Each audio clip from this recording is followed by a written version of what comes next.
All right. What's going on, party people? This your man Grill. Grand risings to you all. Um, I've been up, so I'm not just getting up. I've been up, um, and just went to bed a couple hours ago. So I'm good. I'm good, and I am getting rest. Thank you for your concerns. I'm getting rest, but sometimes there's a period of life that you just gotta grind it out. Um, I'm not as bad as some of these athletes out here who don't get any sleep, and even when they after they was doing playing time in sports, they weren't sleeping, and then afterwards they still don't sleep. So I don't have an issue with going to sleep. It's just getting stuff done so I can go to sleep sooner. Okay. That's one of the issues that I have because I have so much that I got going on. And I understand people say, well, farm it off here, farm it off there. It's hard to find somebody you can trust and rely on to be with you and to be there when you need it. So sometimes you just have to tough it out temporarily, and temporarily could be 2 years, it could be 10 years. It all depends on what you got going on. But I do thank you for your concerns. I really do. I hear you. I read your comments, and I really appreciate it. So don't think that what you're saying is falling on deaf ears.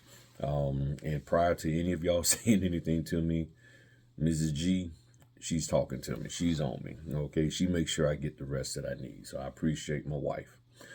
So, video I did about a week ago, I'm just sitting here looking at it, called Getting Ready for a New Housing Boom, the logistics part. And I'm going to put part one so people know there's a part two coming, which is this. Um, the part two would be actually doing the work. Okay.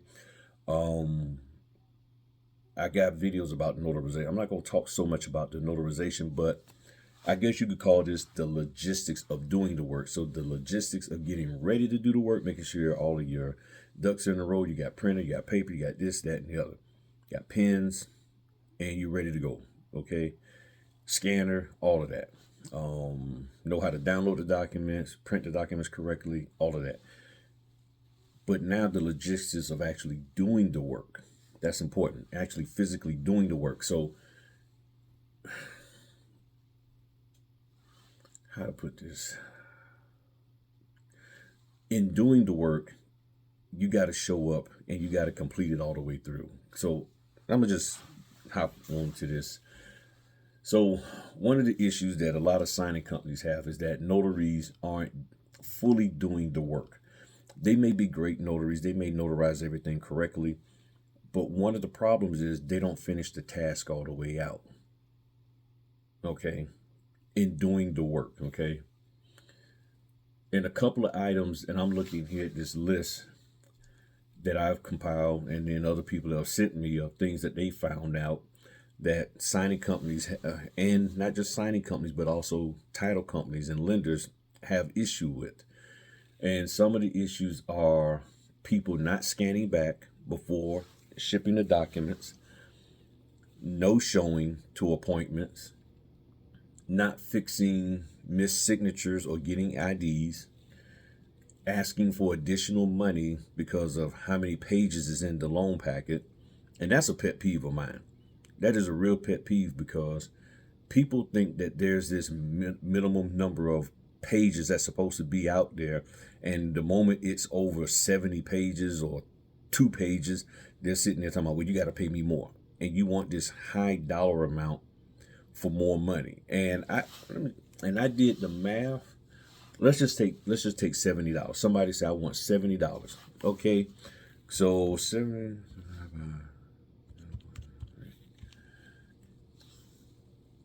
Typically, it costs 3 cents a page, and you want $70 for some additional number of pages that they ask you to print. That's a part of the loan packet, but it's more pages than what you personally want to do or believe you should do. Do you know at 3 cents per page, that's the equivalent, and you want $70 as an example, that's equivalent of 2,333 pages that you're getting paid for. You're getting paid enough money for over 2,300 pages. And all they did was have 20 extra pages than what you personally want. Your limit is 70, there's 90. Your limit is 100 pages, there's 120. And you want $70 equivalent to 2,333 pages. Or you won't do the order, or you won't ship, or you won't scan, or whatever the case may be. Other issues is not complying with shipping instructions. A lot of times people will put them in the cardboard instead of the poly. Hold on one second. When you hear people talk about poly, they're talking about the plastic one. Okay, plastic. Same thing here with UPS. Okay, the plastic, UPS. You see the brown there. Okay, make sure you see. UPS, okay? What a lot of y'all are doing is using the cardboard ones. And I have cardboard because sometimes there's a few that will ask for it that way. But primarily they want it in the plastic because they feel the plastic. And I think, and I agree with them that the plastic is a lot more durable. The seams are a lot more tighter on there. The cardboard ones, they just bust open all the time.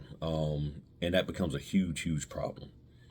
But the shipping instructions say do it this way, and you don't do it that way. The shipping instructions say drop them off to the actual FedEx or UPS location where there's actual FedEx and UPS people, not Eckers, not Walmart, not Walgreens, not Rite Aid. And you do it anyway. Don't put it in a drop box, but you do it anyway. So you don't follow the shipping instructions. Even with UPS, you have to be careful with them. And I talked to the channel members about this the other day. The UPS people, you go in there, they want to hand you the cardboard. You got 117 pages, you got 180 pages. It's not going to fit in their legal size. It's going to be real tight, and it's going to be pushing the seams to the seams to the edge already. And you say, well, give me a poly pack or a plastic one. And a lot of them don't carry those, so you need to order those from UPS yourself.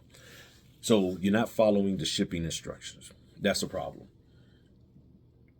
You're telling the signing company, go find somebody else to fix the issues. There's an issue, you didn't do something, didn't get the IDs, didn't get the signatures, didn't get something initial, didn't have them date, whatever the case may be. And you're like, oh, nah, you go, you can find somebody else to do that. You got to do the job. You got to do it all the way through. But a lot of people are more concerned about talking about the documents and pointing to stuff and all of that. Some people don't even ship the documents and lie about it. Where's the documents at? So you got to actually do the job. And a lot of people aren't doing the job. That's where the problem comes in there. Got to put on my jacket, a little chilly in the house today. That is the problem. So yes, you may have all of your logistics together for is, you got your blue pen, you got your black pens, you got your folders, you got all your little flags, all this, that, and the other. You got everything. You got your gloves, you got your folders, you got everything you need, but you don't actually complete the job. You make up excuses. You don't ship the documents. You don't fix stuff that you messed up on. That's a problem. Another issue when it comes to doing the job, you're not supposed to be signing and stamping the documents prior to you getting there.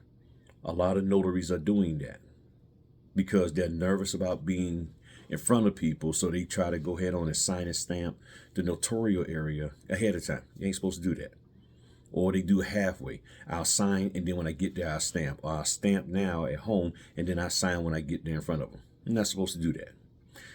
Some notaries won't even do the notarizations in front of the customers at that time. They watch them sign, and then they go home, and sign and stamp. That ain't what you're supposed to be doing. Do your job. See, people talk about building relationships. You can't build nothing if you ain't doing nothing. You're not laying the right foundation. The right foundation is you actually doing what you're supposed to do. But as I said in a video a couple of days ago, you worried about having a notary resume and you don't even understand the job description of what you're doing. You just went and pulled together some talking points that somebody sold you, but you don't actually know the job. You don't understand what the job description is. You haven't even read it. So losing the documents altogether. Some people are doing that. Oh, I shipped it. Where they at? We can't find them. Things of that nature. So getting ready for this a new housing boom, you got to be able to do the job and complete it all the way out. So after you've taken all these fancy courses, after you spent all this time explaining the documents, after you ran home and notarized and put your stamp on everything because you're nervous about doing it in front of them, or you want to hurry up and get out of people's houses, you still got to ship the documents. Got to upload the IDs. I got a comment last night from somebody talking about I don't get paid to do the Patriot Act. So they literally talking about not doing the Patriot Act, not filling out the Patriot Act. I'm like, okay, so that's, again, you're not doing the job. Well, I'm a notary and we ain't supposed to do that. Notary, I'm only responsible for filling out the certificates. Okay, but most people ain't even filling those out right. So you got to be careful who you're listening to. And I had asked that person a question. I challenged them on what they were saying out there because, I think the comment that they made was messed up. And I'm just going to read the comment. It said, why should a notary complete in this? And I'll link the video that I put that called the Art of Notarization, Stamping the Patriot Act, Yes or No. Okay. And it said, why should a notary complete this form without compensation? Talking about the Patriot Act. By notarizing a POA, which I don't know what the heck, I didn't say nothing about a POA. I am not suddenly an agent of the loan company. I get paid for notarizing. I don't do I-9s and I don't do Patriot Act forms. Notary law does not require me to sign anything other than the certificate. I'm not a signing agent, just a notary. Show me the money or I'm not working for you. This is what they said on the video. And I'll link the video in the description or pinned comments and all of that stuff. Yeah, the pinned comments. And I'm sitting here like, I don't know what the heck you're talking about. So I simply said, which my response a little bit long. I said, I don't believe I said anything about notarizing the POA. In addition, at the 9-minute point, I clearly explained why title companies would have you add a notary certificate to the Patriot Act.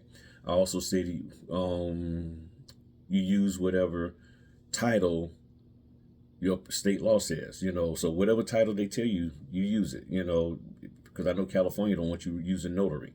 But one of the questions I asked, I said, let me ask you this. Since the notary law does not say fill out the Patriot Act, when you're conducting a loan closing, you leave that form blank. I also assume you don't collect picture IDs since the notary law doesn't state that only states that we're to view the IDs. Notary law doesn't state that we are allowed to initial next to any statements in the instructions to the notary. So it's safe to assume that you don't initial or sign notary instructions. Because if you're basing it off of state law says, okay, well, do your job. This is the stuff you got going on out here. The person, in my opinion, didn't articulate themselves well. They haven't responded back to my response, which was 6 hours ago. So I don't know. So if you're going to do good in this business, you want to be ready for this new housing market boom that's coming up, you got to be ready to do the job and do it fully. If not, you might as well not even get in this business. All right. Talk to y'all later. Peace.